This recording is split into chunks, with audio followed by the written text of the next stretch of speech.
India is a country with a rich and diverse culinary heritage that varies from region to region. There are countless dishes that are famous in India, but here are 5 of the most well-known. Butter chicken. This popular North Indian dish consists of succulent pieces of chicken in a creamy, buttery tomato-based sauce. It's usually served with naan bread or steamed rice. Biryani.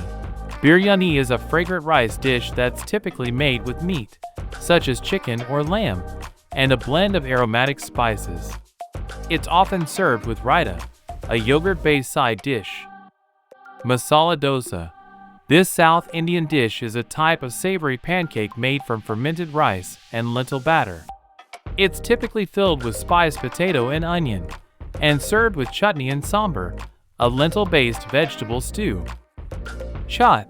Chaat is a popular street food that's made up of a variety of sweet, sour, and spicy snacks. It usually includes fried dough, potato, chickpeas, chutney, and yogurt, among other ingredients. Chole bhature. This North Indian dish consists of spicy chickpeas, chole, served with deep-fried bread, bhature. It's a popular breakfast food and is often served with pickles and yogurt.